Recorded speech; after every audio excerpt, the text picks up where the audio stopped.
Welcome to Next Steps, a podcast from Blackhawk Church. We believe that following Jesus is a lifelong journey. So no matter where you're at, there's always a next step to take. Each week on this podcast, we'll create space for real conversations about the questions we wrestle with, the challenges we face, and the hope we find in Jesus. Our goal isn't to have it all perfectly figured out, but to walk faithfully towards Jesus together. We're so glad you're joining us. Let's dive in. Well, hey everyone, thanks for joining today's conversation. I'm your host for the series, Christian Eggers, and this week we are jumping into a new series on the podcast that will accompany our Sunday message series called Can I Ask That? So on Sundays, we're going to be jumping into some of the big questions many people have about faith, and then on the podcast each week, we will be diving deeper, responding to some other questions that we just don't have time to get into on a Sunday morning. So for today's conversation, I'm joined by Pastor Chris Dolson, and we're going to be asking questions about the Bible. Woohoo! Why is it so weird is the central focus. Thank you so much for asking me to be part of this. This is great. Yeah. If there's anyone I know that loves the Bible, including the weird stuff, it's you. I love the Bible, that's for sure. I am a Bible geek, nerd, and all that kind of stuff. So yeah, I don't know if I'm going to answer the questions very well, but I do love the Bible. That's okay. This is going to be great. I think one of the things that I remember most, that I think the phrase that's going to stick with me from your time at Blackhawk is read your Bible, read your Bible, Yeah, read your Bible. read your Bible. Yeah, most people don't. Yeah. And you be a Christ follower for a long time, and people fall out of the habit. But I mean, honestly, the Bible it's a cross-cultural experience when you read the Bible. So people, they might like to go to Paris or something, but when you go into the Bible, you're crossing into a completely different culture. And it is weird, but it would be like walking around in Paris or something like that. And you go, that's weird. Like, why do they do that? Like Paris 2,000 years ago or more. So, I think there's a kind of a snobbery that you have when you go to another culture. And you think, wow, they're wrong. They should do that, So you have to kind of lose that when you go into the Bible, because that's what's happening when you read the Bible. You're going back a long time in time into a completely different place. It's not written to us, that's for sure. So you got to be okay and humble and go, whoa, wonder how they did things in the Hebrew world, 800 years ago or whatever, that kind of thing. So yeah, I feel like there's a lot that I encounter in the Bible that makes me go, that's really weird. What does that mean? Yeah, what does that mean? Oh my gosh. And you mean I have to learn something in order to understand it? Yeah, that's absolutely true. Yeah. It's not written to us. Yeah, it feels like a different world in some ways. It is a different world. Completely different. Yeah. So, yeah. All right. Are you ready to dive in? Yeah, fire away. I'm not sure. Thanks for giving me some of the questions beforehand, but I'm not sure I trust you. You're just going to go off, I'm sure. I probably will. Yeah, probably ask great, weird questions. I rarely stick to the script. Yeah, no, that's exactly right. Okay, well, let's start with this one. This one sounds really fun. Okay, so there's a lot of times in the Bible, Old Testament and New Testament, where miraculous things happen that don't make sense. Right. So what's up with that? Do miracles still happen today? What are these just stories? What's up with miracles? So when someone asks me about miracles, yeah, the probably the question that should come before what's up with miracles is like the whole thing of God. So is there a God? Because miracles are by definition something that is supernatural and generate wonder or awe. The Latin word for miracle means wonder or awe. And so it's like, if there's not a God, then we shouldn't expect miracles. But if there is a God, well, it's the whole thing. So the bigger question would be, the first question is there a God? So I don't know, we can talk about that if you'd like, but at any rate, if there is a God, we should expect things that don't make sense to our natural world to happen. Do you understand that? Yeah. Because God is outside of he's not natural. Yeah. He's above nature, supernatural. Yeah. So miracles are supernatural. So does that That make sense? that totally makes sense, and that's a good place to start. So I remember, I grew up in Madison, graduated from Memorial High School, just down the road from here, and I had a teacher, my freshman year of high school, who thought, I mean, he thought so highly of me. He was so great. The only flaw that he made sure that I knew that I had was that I believed in God, and that was nuts Yes. to him. Oh, And so he tried to persuade me of how impossible God was by bringing up miracles. Like that oh, was the linchpin to him is oh. Okay. if I can reject the idea of miracles, then I'll reject God. Yes, Um, that follows. yeah, which didn't happen for me, but that was for him. He was like, these things, he was a scientist, and so he's like, Yeah, these things are impossible, yeah, therefore God is impossible. yeah. So that's yeah. If there is no God, there there are no miracles. That totally is logical. It makes sense.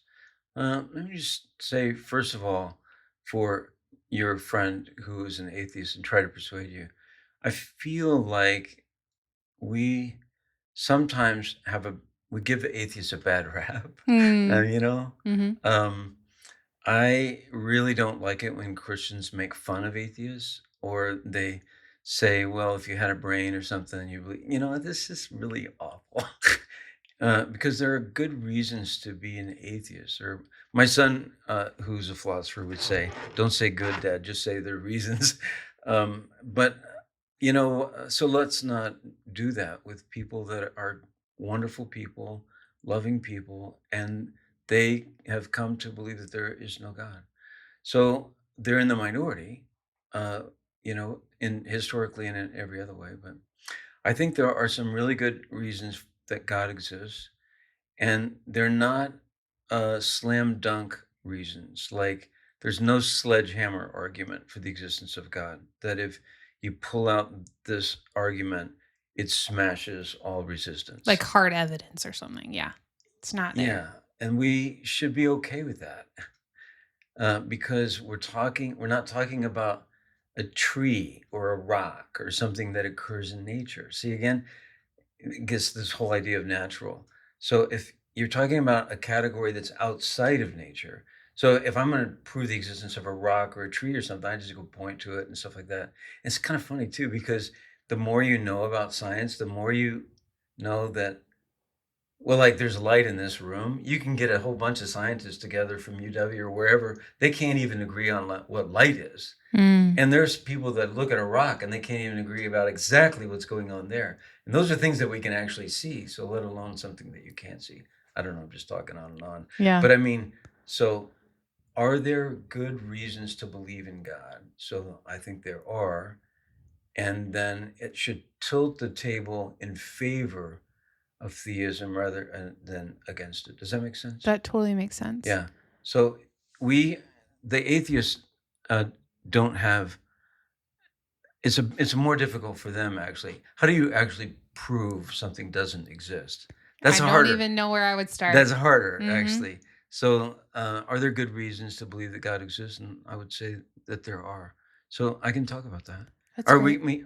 I don't think this is away from miracles because No. if there is a God, then the next thing would be it makes sense that he can do things which are supernatural. Yeah. So let's say that the people listening to this podcast they've come to that place where they're like, all right, I believe in God.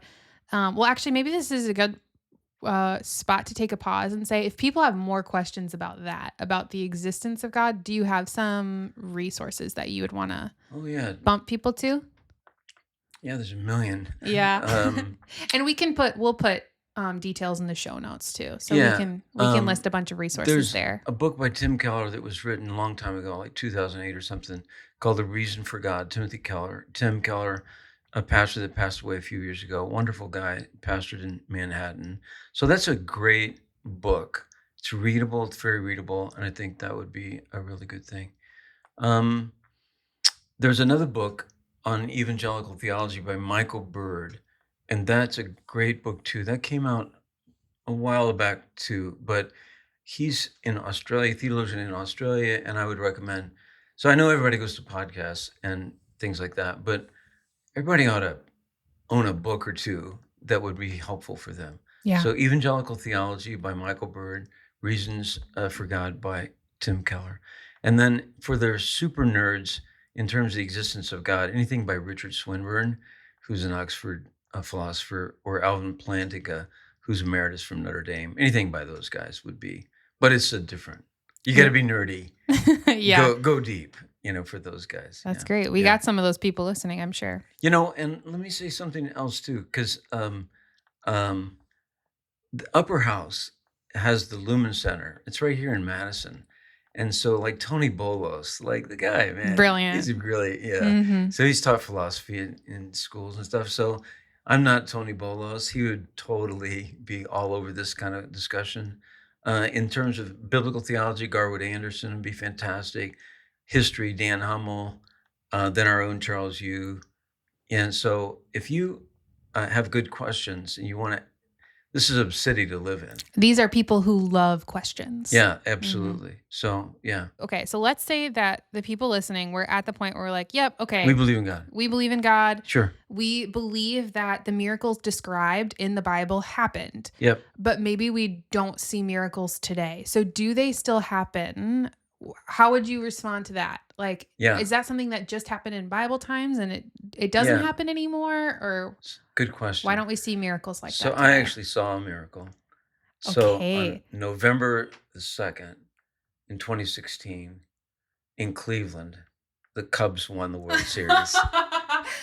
That's a miracle. Chris, you told me you had a miracle story. That's not what I was expecting. That is totally it right there, man. The Cubs won the World Series. There you go. Miraculous. Let me just say right now, the Brewers are having a great season, and I'm happy for my Brewer friends.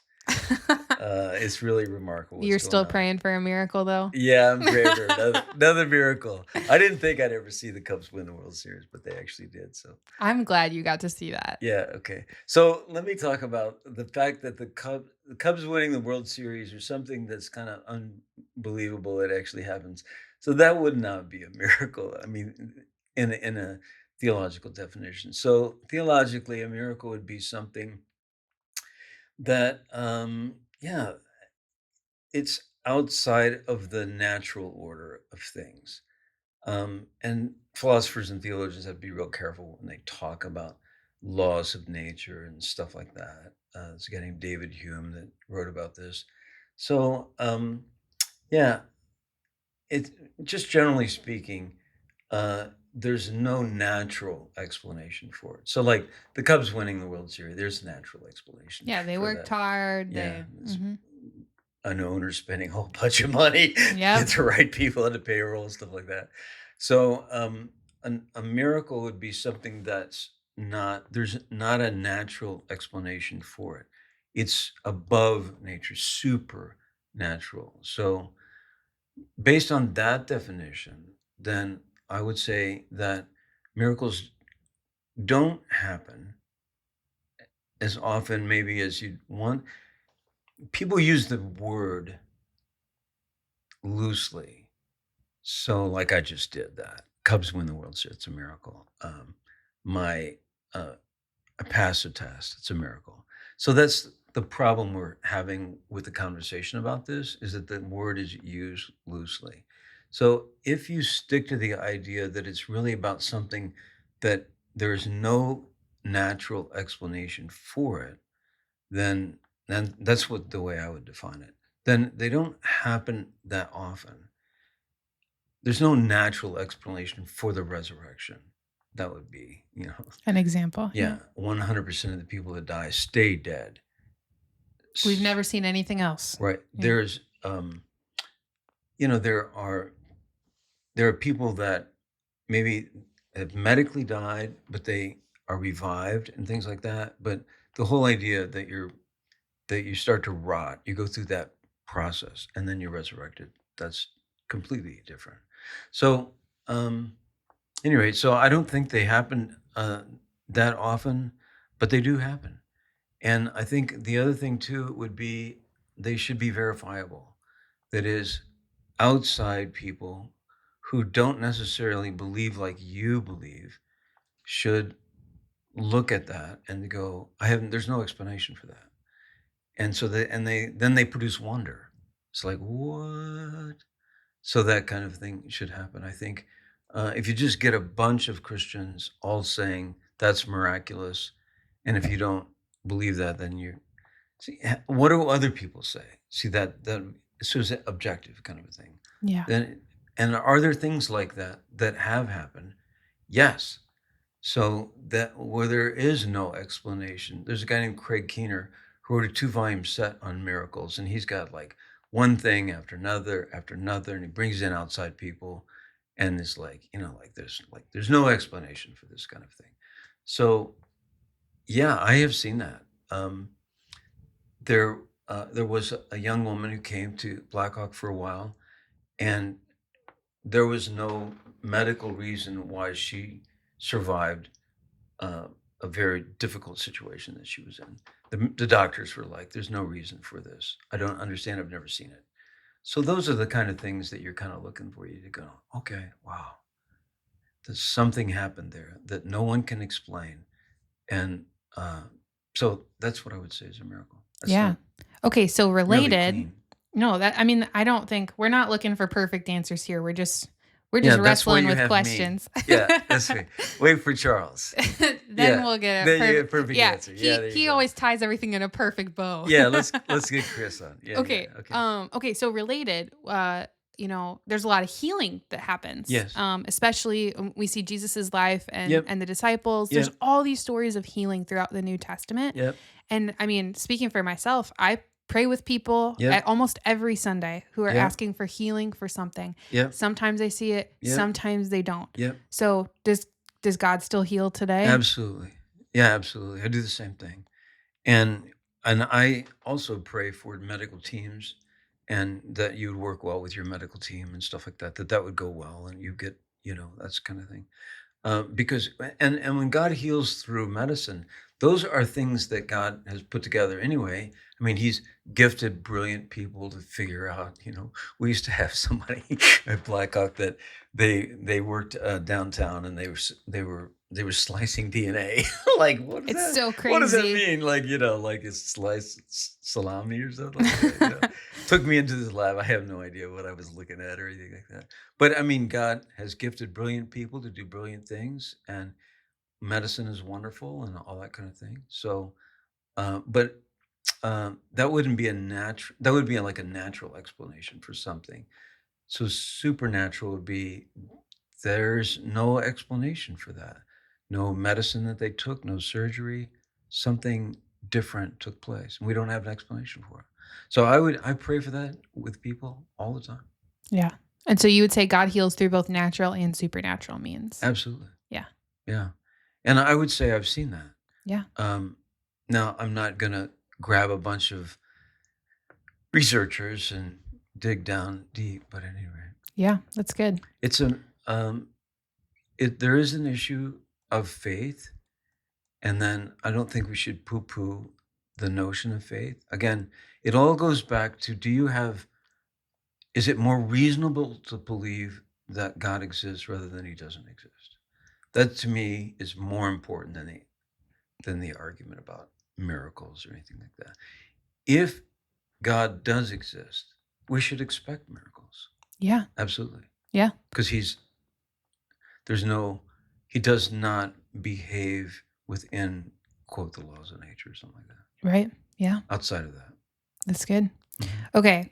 So in the Bible, in addition to describing God, Yahweh, there's also sometimes these other creatures that are described, Yeah. supernatural beings like angels and demons. And there's even references to like other gods in some places. So what are these spiritual beings? What do they do? What's the deal with all these weird supernatural beings that are in the Bible? What's If the God's the only what's the God. deal? Oh yeah, yeah, yeah. Um, Obviously, again, you're going into a cross-cultural experience and you're reading about. So when we read the Bible, we're reading something also that pulls back the curtain on the invisible realm, so that there is another realm. And you can't read the Bible without what? Mm-hmm. What? I mean, just read Ezekiel 1 or something. You go, what is going on here? Or Job. That's one of Yeah, the ones that's just like, yeah, what is yeah. happening? What is happening here? So this is the invisible realm. We cannot see it. And so it's a very big part of the Bible. So there are all kinds of creatures that are created by God that serve Him or don't serve Him, and they are all over the Bible. So yeah. So again, the prior questions are there are only a few important questions that are compelling, and so why is there something rather than nothing? Yeah. And is there a God? And if there is a God, is this how he's revealed himself? Like, is the Bible his revelation? So these are all prior questions. Yeah. So once you start answering, why is there something rather than nothing? Is there a God? Has he revealed himself? Is this his revelation? Then you get into the more uh, kind of questions that we're talking about today. But they're prior questions before that. Yeah. So if you believe there's God exists and this is his revelation and we should trust it, which we do here at Blackhawk, then you go, oh, who are these? Who are these beings? Who are they? Like that. So they're all over the place. So they're like there are some beings that are like are like guardians, kind of a thing. They just all they do is worship him. There are beings that minister to us. We call those angels. Angels are not just messengers, but they're like ministering beings, and they're everywhere, and we don't see them. So again, how do you know that? Well, again, I trust the Bible. There's things that the Bible teaches us about this realm that's bizarre. It's just bizarre. Totally. Yeah. So if you're not ready for bizarre, don't read the Bible. Yeah. If you want weird and bizarre, pick up a Bible. Yeah. Yeah. So at any rate, yeah. And Great. then stay away from culture. I mean, like angels don't have wings. So like that's a big thing. And you think of angels, you think of Hallmark little, or you think Cupid. Or cherubs. Yeah, Yeah. like kind of a thing. So there's different kinds of beings, but the whole idea that angels, people usually go, what? Isn't it say, yeah, seraphim, cherubim have wings, but angels are different kind of beings. There's no verses say they have wings. So Yeah. they're like just you and me.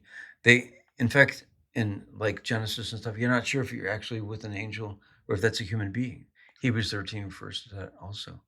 So be kind to strangers. Why? Because sometimes you're hosting angels and you're not aware of it.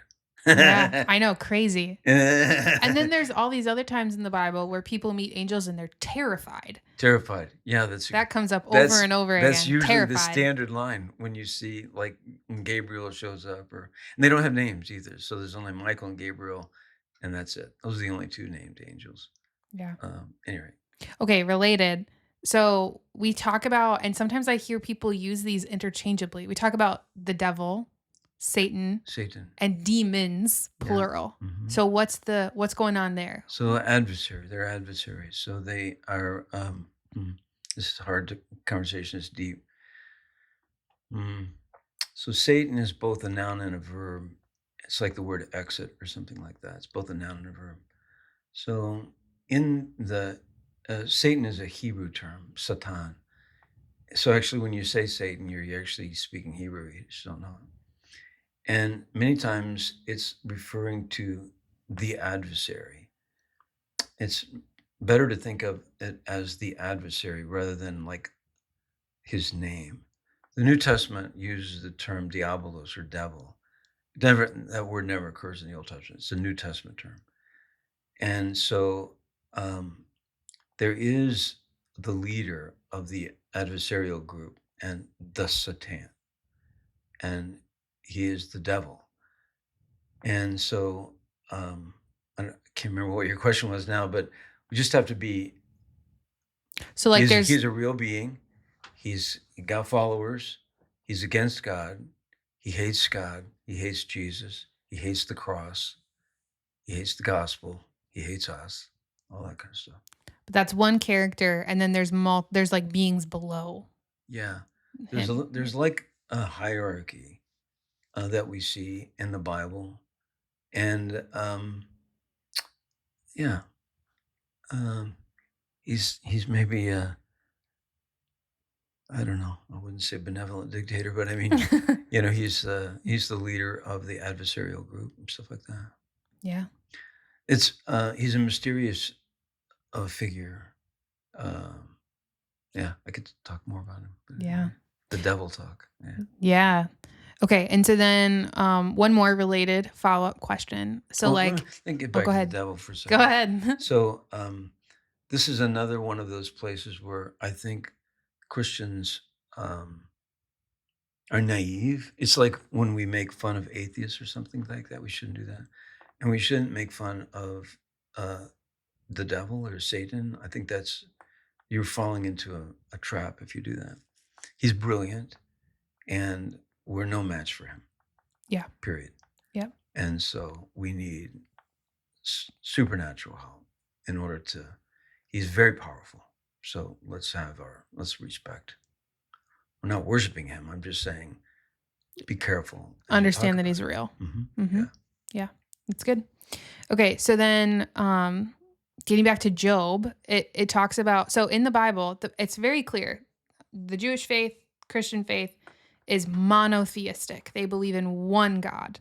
And that's really unique in the time of the Old Testament, in the location where they were. And so, but then books like Job reference other gods. Right. So what's going on there? Is there one God or is there multiple gods? Yeah, the Psalms do too. So this is, again, you're traveling to a different culture and the way they refer to things and things like that. So, for example, in Psalm 82, it says, God presides in the great assembly. He renders judgment among the gods. So this would be Elohim in Hebrew.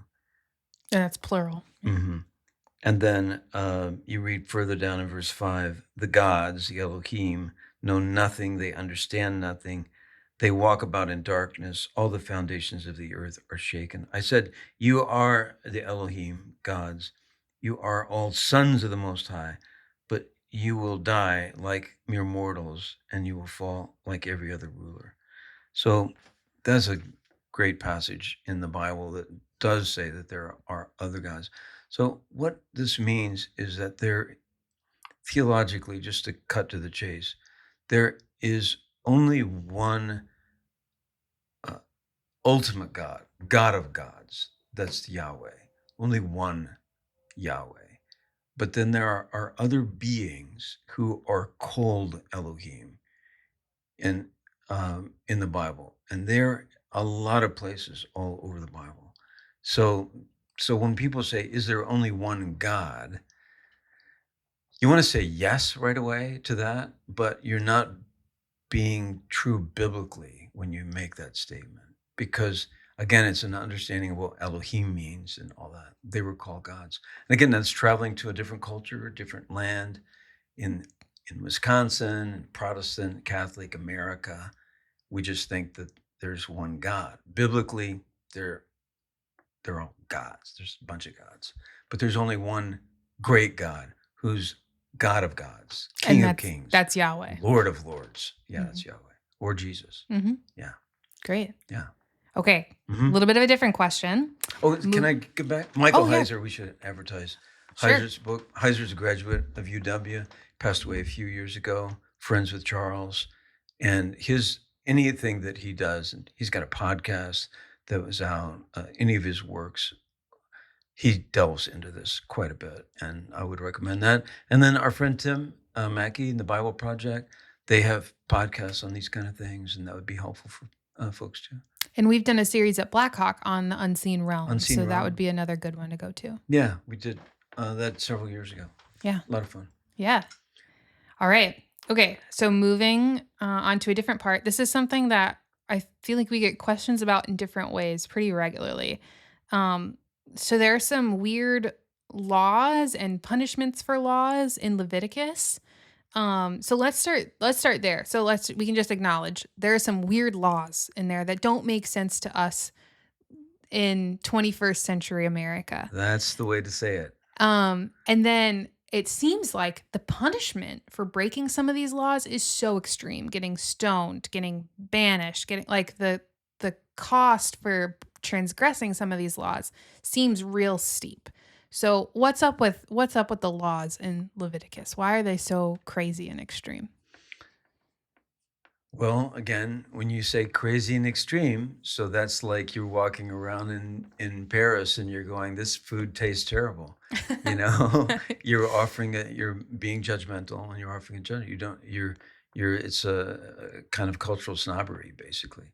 So if you went back in those days and you saw the way other Assyria and Babylon and other places ran their governments and stuff like that, these laws are not that extreme, actually. And God is actually trying to build a people that are completely different from the rest of the world, like a holy people.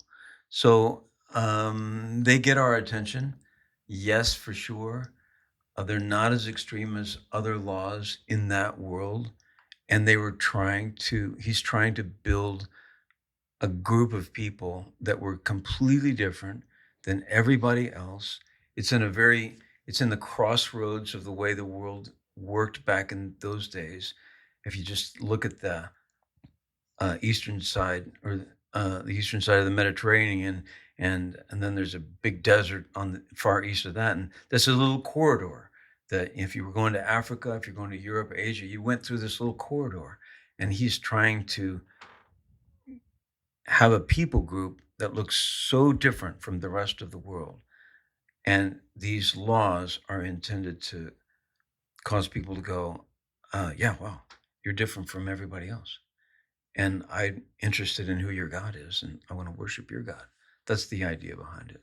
Yeah, that's great. So they're not for us. That's the other thing is that um, if they're repeated in the New Testament, or if Jesus mentions them or something like that, um, we should go by the principles behind some of these laws, but we can't actually obey a lot of them today because we live in a completely different culture. Here's a classic example of like the principle behind this.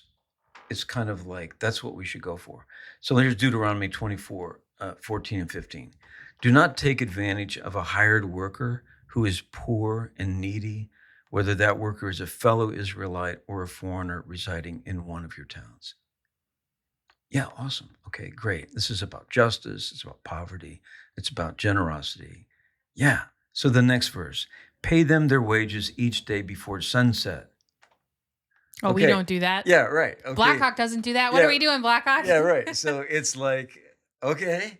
So that's a classic illustration in the Old Testament where you find in the gleaning laws too about fields and stuff like that. Deuteronomy. I mean, so let's go with the principle. If the principle is repeated in the New Testament, so God is for the poor, God is for the stranger, God is for justice. That's just all over the Bible. So how do you actually apply that today?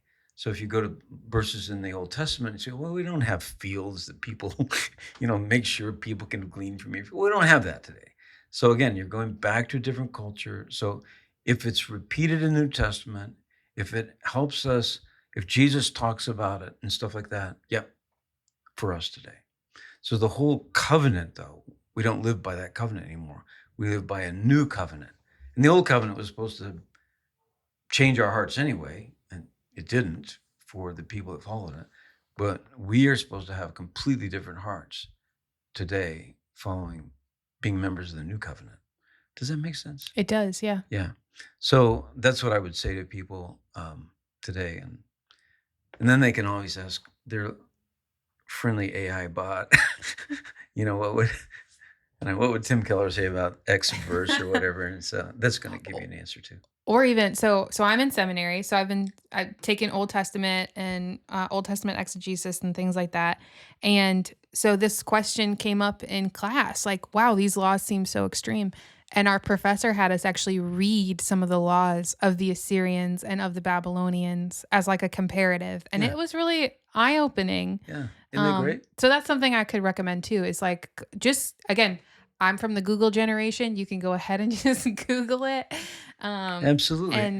And you'll see that actually it's not, there are some ways in which these laws value people more than many of the laws of the surrounding nations. Yeah. I guess I'm not sure if you wanted to do this or not, but I mean, yeah, because we live in a world now. I mean, take advantage of some of these tools that we have. The access we have to biblical and theological education today is mind-boggling. So you can just say, what does Michael Heiser say about angelic beings in the Old Testament, and boom, you're gonna get, and then you go, oh, that's too long. Summarize it, Yeah. And so we take advantage of the opportunities that we have today for these kind of things. Yeah, and I know sometimes it can be hard to know which sources are trustworthy, and so That's why we exist. yes, We're your church. your friendly neighborhood pastors. There you go. Come to your favorite neighborhood pastor. So, how many people on our staff have theological degrees? And I like to say, and Lynn said not too long ago, all the different schools that we represent on our faculty or on our staff here. It's amazing. I don't know, like 15 schools or something like that. Yeah, something wild. So we're not all coming out of like one little thing. And we've got a team of people. The spiritual formation team works with the teaching team, and we put together resource lists. So the resource page at Blackhawk is incredible. And we want people to ask questions. Yes, we love questions. Questions are a function of growth. Yeah. It's like the very best thing. So I guess we could just say to anybody who's listening, if anybody from Blackhawk says, don't ask questions, I mean, let us know that, because that's wrong. Yeah, that's not how we feel. And my whole background, my whole thing, my life is all about asking hard questions, poking the Christian in the chest and going, what in the world is going on here? And just do that, because that's what it's all about, growing and learning and being humble, not arrogant, seeking truth. Yeah, that's great. All right, last question. I didn't give you this one ahead of time. Okay. What's one of the weirdest things that you can think of in the Bible? One of the things that you still look at and you're like, this is just weird. I don't know. I mean, I guess maybe this is not the kind of answer you're looking for, but I don't get God, actually. God is, so, I know something about the stars and the galaxies and stuff like that. I can't get my mind around his awesomeness. I just can't. It blows my mind. It's hard to believe. But things that we can actually see and study are hard to believe. And I just kind of went extreme with like distance and size and stuff like that with galaxies. But I mean, like go microscopic and stuff like that, and how these atoms and nucleus, I don't understand any of this stuff. So it's mind-boggling. Even things in nature are mind-boggling. So you're talking about someone who's outside of nature and created all those things. I just think it's like, what? Yeah. And then incarnation, little teenage Hebrew girl becomes pregnant. I mean, like, what? And there's every page in the Bible to me is filled with awe and wonder. It's like, what? So I don't know if I can't think of a specific thing. It's all like the whole thing's weird. It's just like, what? So it's a different world. Totally. Yeah, the fact that the creator of everything would want to know us and be embodied is just crazy. Yeah, it came, and the whole thing is designed so that we might be able to experience him forever. Unbelievable. Yeah, what? So that's just like, okay, wow. And so just get our minds around forever, and the whole idea of, Cubs winning the World Series every day or something like that. It's the joy that we will have with him forever. And he came because we all, like sheep, have gone astray. Each one of us has gone to his own way. And God sent the shepherd to take our iniquities upon himself so that we might be able to be in his fold forever. I mean, like, whatever. Because he loves us. Because he loves us. Yeah. Incredible. Unbelievable. Yeah. Okay.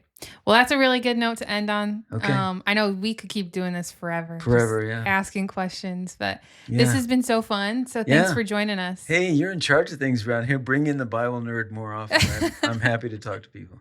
I love Okay. it. This is so great. Yeah. All right. Well, thanks everyone for joining, and we'll catch you next week. Thanks for joining us on this episode of Next Steps. Don't forget to check out the show notes for a conversation guide if you'd like to keep the conversation going. If you want to learn more about how to get connected at Blackhawk or simply find resources to help you grow, check out blackhawk.church/hub. If you enjoyed this episode, share it with a friend and subscribe so you won't miss future episodes. Until next time, let's keep following Jesus together.